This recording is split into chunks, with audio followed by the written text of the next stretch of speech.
Hello everyone and welcome back. Today we have the wheel taken off our New Holland TM here because we have a bit of an oil leak in a pipe in here, and we have had for a while, to be fair. It's just a bare weep, but it's time to sort it. So it's right in there. It's a difficult enough one to get at, and it's gone up to the back of our spool block, and it's also difficult enough to get at there because there is a bend and a 45 in it, and it's just awkward. So we're gonna have to modify a spanner, and once we get this end off, I think I've the other end cracked enough that we'll be able to feed the pipe through the back end, and if I twist the pipe I should be able to get it off. So we have our spanner here that this actually got a smack of the mulcher. Funny enough, it fell out of the cab of a tractor and it got hit with the mulcher the next round.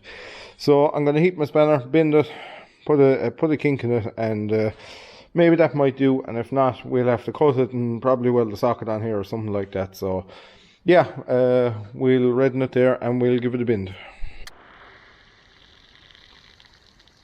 Right, so that's that bend now. I'm just cooling it down with a bit of water so I don't scald the hand off myself. Some quality in. That's a King Tony spanner, and in fairness, like, I'm never one into buying deer spanners or any of that, but there's some quality in that I could heat that and bend it. And I remember a couple of years ago I had to bend the spanner to fit. Jeez, I can't remember what I had to bend it to fit, but after the minute I went bending it was a cheap spanner. The minute I went bending it, it just burst. So yeah, that's that, and we'll see if it'll do our job now. Well, after a serious struggle, it's loosened. I had to do another bit of modifying to the spanner. I'll show you there now. I had to bend it.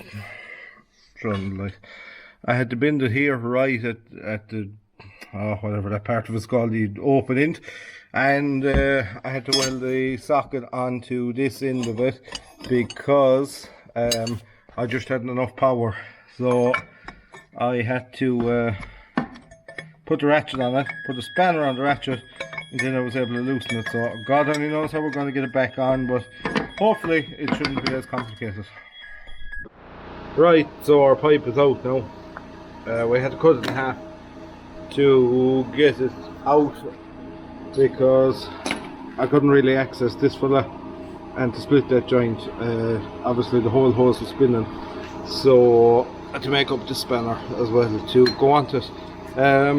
Our problem was the weeping around here, and I just had to drip the whole time, so we'll renew the whole hose obviously now while we're at it, and I'm going to go away and get a hose made. Okay, so our new pipe is now fitted, thankfully. Fairly difficult ordeal, but there's probably an easier way of doing it. And I'd assume once I have the video up, someone will know the easy way of doing it, but sure, that's the way these things go. My lift pipe is also not in great condition, and that goes along there and it joins onto a steel pipe here, and it just goes as far as in there, so it won't be too difficult to change it, but I won't change it this minute. I'm just going to put her back together and make sure we have no leak there, and I have a fairly substantial leak in the front of her there as well, so we'll sort that one too for now.